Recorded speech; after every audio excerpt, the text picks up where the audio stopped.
आभार।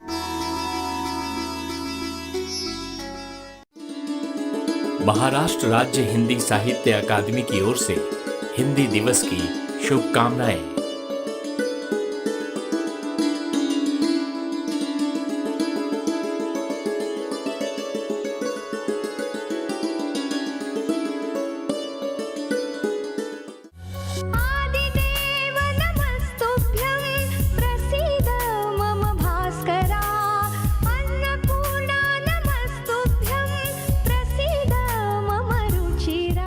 रुचिरा प्रसारण बुधवार ते शुक्रवार सकाळी 11:30 वाजता आणि पुनःप्रसारण दुपारी 4 वाजता फक्त आपल्या सह्याद्री वाहिनीवर। महाराष्ट्र राज्य हिंदी साहित्य अकादमी की ओर से हिंदी दिवस की शुभकामनाएं।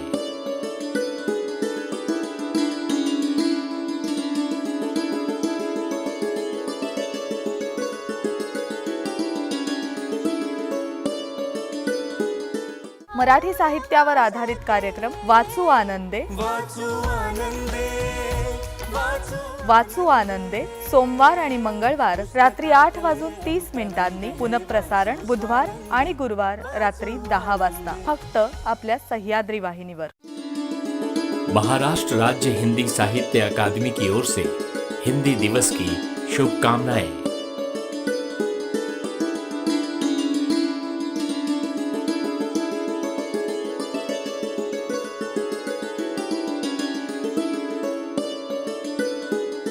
Action!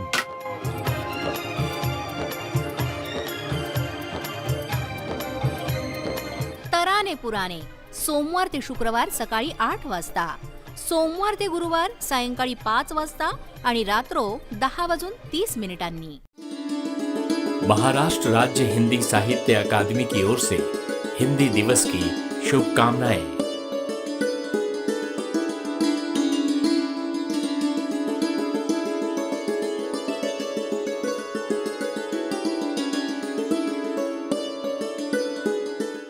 तांबड्या कुशीत पाऊस शिरावा अन मातीतून अंकुर फुटावा, जातिवंत बियाण्यांची उत्पत्ती, शेतीचे नवनवीन तंत्रज्ञान, कृषी दर्शन। प्रसारण सोमवार बुधवार शुक्रवार सायंकाळी 6 वाजता आणि पुन्हा प्रसारण सोमवार मंगळवार गुरुवार सकाळी 6 वाजता। महाराष्ट्र राज्य हिंदी साहित्य अकादमी की ओर से हिंदी दिवस की शुभकामनाएं।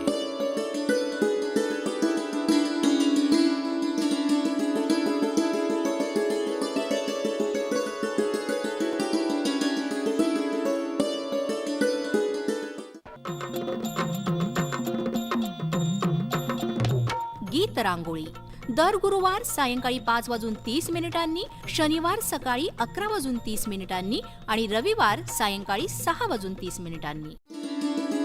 महाराष्ट्र राज्य हिंदी साहित्य अकादमी की ओर से हिंदी दिवस की शुभकामनाएं।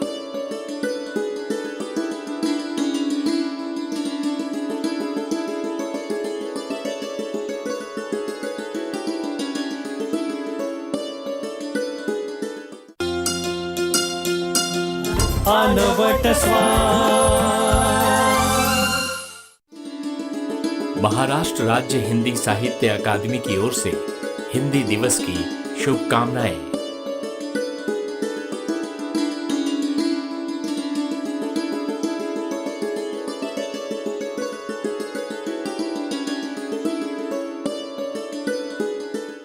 मराठी विज्ञान परिषद प्रस्तुत विज्ञानम जनहिताय। विज्ञानम जनहिताय प्रसारण दर रविवारी सकाळी 9:30 वाजता आणि पुनःप्रसारण दर शनिवारी रात्री 9 वाजता फक्त आपल्या सह्याद्री वाहिनीवर। महाराष्ट्र राज्य हिंदी साहित्य अकादमी की ओर से हिंदी दिवस की शुभकामनाएं।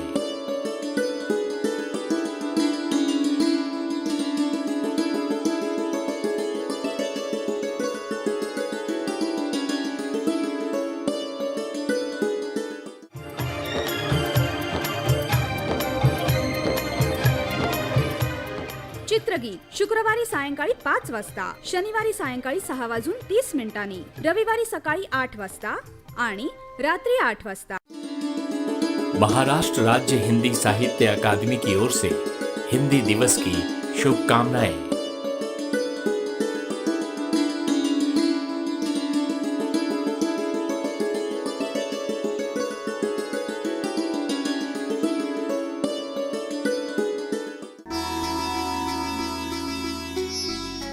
अब मैं अपनी प्रस्तुति के बाद आनंद सर जी को बुलाना चाहती हूँ और सर के परिचय के बारे में ये बताना चाहती हूँ कि आकाशवाणी मुंबई में वरिष्ठ उद्घोषक रहे हैं, अवकाश प्राप्त हैं सर, और रंगकर्म से आरंभ हुआ है. कई धारावाहिकों में सर ने अभिनय भी किया है और राष्ट्रीय स्तर के कार्यक्रमों की उनकी कमेंट्री भी रहती है. और पुरस्कार में अखिल आकाशवाणी पुरस्कार सर को मिला है और king of voice Kumar Sanu के हाथों मिला हुआ है और ग्रीन थिंकर अवार्ड और Biju Patnaik international peace award. और मेरी आत्मकथा मैं उद्घोषक शीर्षक से महाराष्ट्र बोर्ड की 12वीं कक्षा में जो कि पढ़ाई जाती है. और सर अब प्रस्तुति देंगे अपनी, मैं उनको विनंती करती हूँ, प्रार्थना करती हूँ. धन्यवाद रोशनी किरण, आपने बहुत कुछ कह दिया मेरे लिए. जब कुछ बहुत कहा जाता है तो एक चुनौती बन जाती है. मैं अपनी एक छोटी सी रचना पर आपका ध्यान चाहूँगा. किसी के निवेदन पर हमने एक कविता लिखी थी, मुझे बड़ी प्रिय है, शायद आपको अच्छी लगे. सुनो एक कविता लिख दो, सुनो एक कविता लिख दो, पर्वत से गिरती सरिता लिख दो. नभ में जलती किरणों से धरती पर कोई पाती लिख दो. तपते सावन के दिन में, भादों की अंधियारी रातों में, थोड़ा जुगनू थोड़ा पानी लिख दो. जब सुनती हूँ आने की आहट, वंदनवार सजाती हूँ, मेरे मन के सूने कोने में छोटी सी एक कहानी लिख दो. इंतज़ार के मेरे पन्नों पर अपने आने की हामी लिख दो, अपने आने की हामी लिख दो. वर्षा ऋतु सबको बहुत प्रिय है और वर्षा में भीगना बचपन से हमें अच्छा लगता है. लेकिन एक लड़की, आप कल्पना कीजिए, सड़क पर भीगती हुई जा रही है, उसकी भी इच्छा है कि बारिश में भीगे, उसे भी अच्छा लगता है. लेकिन जो मनोभाव और मनोदशाएं बनती हैं उसकी कल्पना मैंने की है. बारिश में भीगती है लड़की, अपनी देह पर गिरती बूंदों को दुपट्टे की तरह देह पर लपेट लेती है. बारिश में भीगती है लड़की, अपने देह पर गिरती बूंदों को दुपट्टे की तरह लपेट लेती है. बारिश में भीगती लड़की पिघलकर बादल बन जाती है. सारे आकाश में फैलना चाहती है, इंद्रधनुष बनना चाहती है. रंग बिरंगी कल्पनाएं हैं उसकी. धरती पर उतरकर, यथार्थ बोध भी है, धरती पर उतरकर फूलों की तरह खिलना चाहती है लड़की, पर कलियों की तरह सिकुड़ती है. बारिश में भीगती लड़की ठंड से नहीं, कांपती है लड़की बिजली के कड़कने से नहीं, सिकुड़ती है, कांपती है लड़की घूरती निगाहों से. कांपती है लड़की घूरती निगाहों से. कांपती है लड़की जैसे धरती कांपती है अपने ही गर्भ की आग से. कांपती है लड़की जैसे धरती कांपती है अपने ही गर्भ की आग से. बारिश में भीगती हुई लड़की देखना, बारिश में भीगती हुई लड़की को देखना कांपती हुई धरती को देखने जैसा है. बारिश में भीगती लड़की पानी ओढ़कर छिप जाती है बारिश में, अपना पानी बचाने के लिए, अपना पानी बचाने के लिए. मित्रों, एक और रचना, मुझे पर्यावरण बड़ा संवेदनशील करता है, इसलिए मैंने पर्यावरण पर ये रचना लिखी है. मैं और पृथ्वी घंटों बातें करते हैं. क्या बात? मैं और पृथ्वी घंटों बातें करते हैं. समंदर किनारे रेत पर बैठकर वह मुस्कुराती है, कभी खिलखिलाकर हंस पड़ती है, कभी गुमसुम हो जाती है. मैं उसकी वेदना समझता हूँ, क्योंकि करोड़ों दिनों में बनाए पहाड़ हम चट कर जाते हैं चंद दिनों में. तुम्हारी नदियों को हम नालों पर नालों में बदल देते हैं देखते ही देखते। उसने नहीं कहा कभी कि समुद्र ही उसका वस्त्र है, पर्वत स्तन मंडल है उसके, विष्णु की पत्नी है वो, इसलिए उस पर पांव रखने से पहले उससे क्षमा मांगी जाए। क्या बात है, वाह। उसने ही हमारे दोनों हाथ स्वतंत्र किए अपने आंचल से, उसने ही हमारे दोनों हाथ स्वतंत्र किए अपने आंचल से, लेकिन हम बछड़े के हिस्से का पूरा दूध पी जाने वाली पीढ़ियां हैं। क्या बात, क्या बात। हम चढ़ जाते हैं चांद पर छुरी कांटा लेकर और कहते हैं कि तुम अंडे या टमाटर की तरह खूबसूरत दिखती हो वहां से।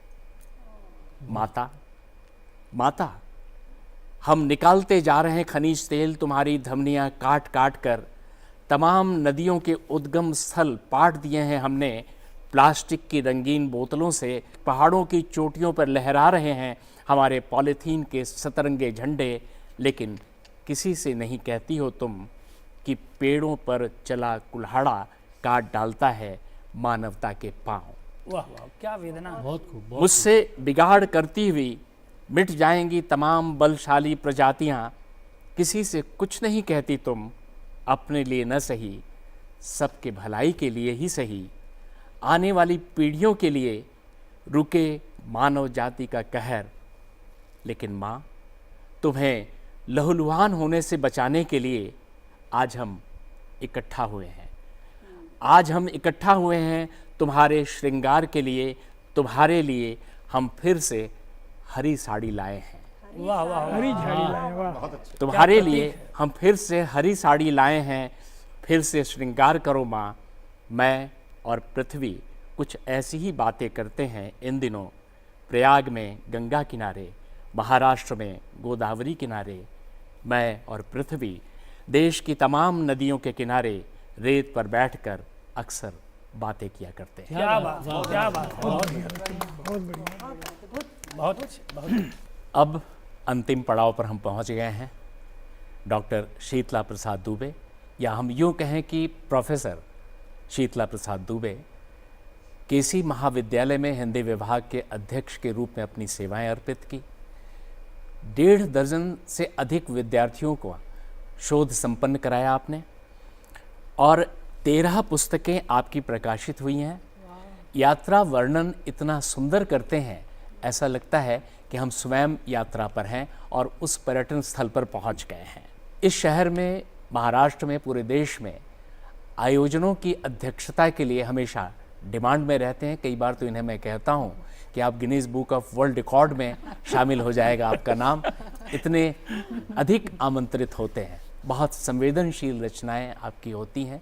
मजदूरों पर, किसानों पर जब अपने शब्द अंकित करते हैं तो ऐसा लगता है उनका पसीना, उनकी पीड़ा, उनकी व्यथाएं शब्दों में ढलकर आपके सामने होती हैं। डॉक्टर शीतला प्रसाद दुबे को आमंत्रित करते हैं पूरे आदर और सत्कार। धन्यवाद भाई आनंद सिंह जी। अलग अलग विषयों और रस पर कविताएं आप लोगों ने सुनी। मेरी कविता का शीर्षक है माँ। माँ क्यों हो इतनी उदास, माँ क्यों हो इतनी उदास, एक गाय ही तो नहीं है अब दरवाजे पर। क्या बात है। एक गाय ही तो नहीं है अब दरवाजे पर। मैं जानता हूँ कि सुबह उठते ही तुम निहारा करती थी एकटक गाय को। मैं जानता हूँ कि सुबह उठते ही तुम निहारा करती थी एकटक गाय को। उसके उछलते कूदते बछड़े को कितना दुलारती थी। कहती थी कि उसका भी अधिकार है इस घर पर। कहती थी कि उसका भी अधिकार है इस घर पर, कि वह है नंदी का प्रतिरूप। वाह, कि बिना नंदी को क्या खुश बात किए, कही है आपने, बहुत सुंदर है, बहुत सुंदर है। कि बिना नंदी को खुश किए नहीं होते प्रसन्न भगवान शिव। कि घर का मंगल तभी होगा जब आशीष मिलेगा शिव का।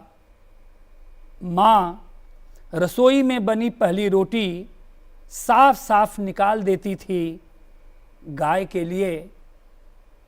माँ, मालूम है मुझे कि रसोई में बनी पहली रोटी साफ साफ निकाल देती थी गाय के लिए, कि उसका पेट भरे बिना नहीं भर सकता पेट परिवार का, कि उसका पेट भरे बिना नहीं भर सकता पेट परिवार का। तुम कहती थी कि गाय ज़रूरी नहीं है मात्र दूध के लिए।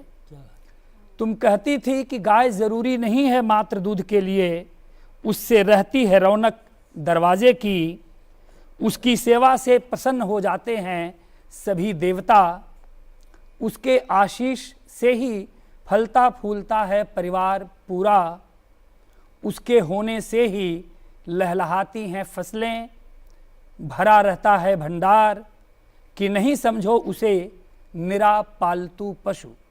वाह, कि नहीं समझो उसे निरा पालतू पशु, वह पालती है हम सबको। वाह, बहुत गहरा संदेश है, बहुत गहरा संदेश। कि नहीं समझो उसे निरा पालतू पशु, वह पालती है हम सबको, खींच लाती है शिवत्व को घर की ओर, कि वह होती है परिवार का ही एक अंग, उसका न होना नहीं है कमी एक पशु की।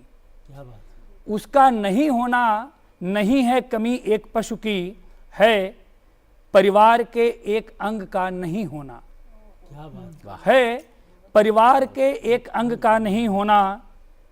कमज़ोर होता माँ का दुलार, बहकती शिव जी की दृष्टि, मुरझाती फसलें, और है कमज़ोर होता हृदयों का जुड़ने का सूत्र, और है कमज़ोर होता हृदयों को जोड़ने का सूत्र। समझ गया हूँ माँ कि गाय नहीं है एक निरा पशु। वाह, क्या बात। समझ गया हूँ माँ कि गाय नहीं है एक निरा पशु, वह है अपने परिवार का ही एक अंग, शिव शंकर का आशीष और हमारे मंगल का कारक तत्व। वाह, क्या बात कही है, बहुत सुंदर। वह है अपने परिवार का ही एक अंग, शिव शंकर का आशीष और हमारे मंगल का कारक तत्व। माँ, नहीं होने देंगे कमज़ोर परिवार की यह डोर, तुम्हारी आँखों में उछल कूद करते बछड़े को लाएंगे उसकी माँ के साथ। तुम्हारी आँखों में उछल कूद करते बछड़े को लाएंगे उसकी माँ के साथ, दरवाजे की रोशनी लौटाएंगे, कि तुम्हारी आँखों की चमक से रोशन होता है पूरा परिवार, कि तुम्हारी आँखों की चमक से ही रोशन होता है पूरा परिवार। माँ, समझ गया हूँ तुम्हारी उदासी का सबब। बहुत सुंदर, बहुत सुंदर, बहुत सुंदर। एक दूसरी कविता कुछ गज़ल नुमा है, और गज़लें मैं कम लिखता हूँ, लेकिन गज़ल नुमा एक कविता है आप सबके सामने स्वागत है। प्रस्तुत है।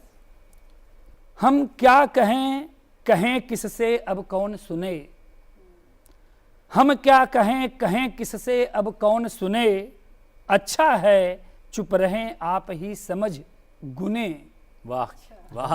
हम क्या बात है, हैं क्या कहें बात किससे अब कौन सुने, अच्छा है चुप रहें आप ही समझ गुने, करते अपना काम काम निष्काम भाव से, करते अपना काम काम निष्काम भाव से, वे हैं कितनी उलझन में सिर धुने धुने।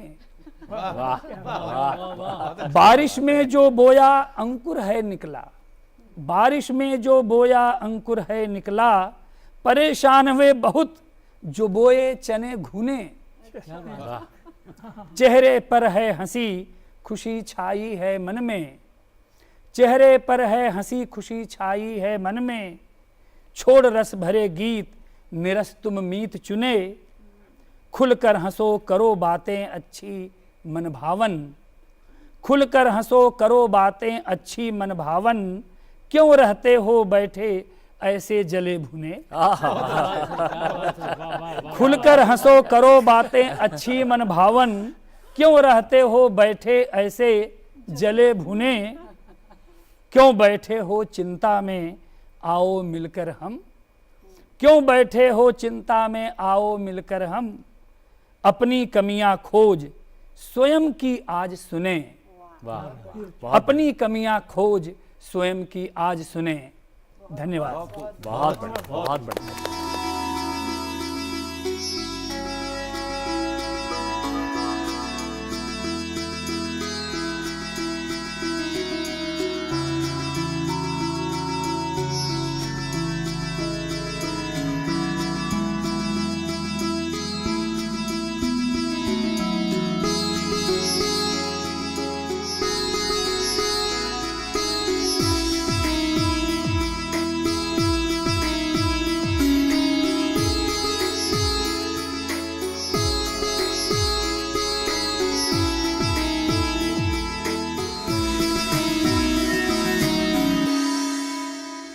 शब्द यज्ञ के प्रायोजक हैं महाराष्ट्र राज्य हिंदी साहित्य अकादमी, मुंबई।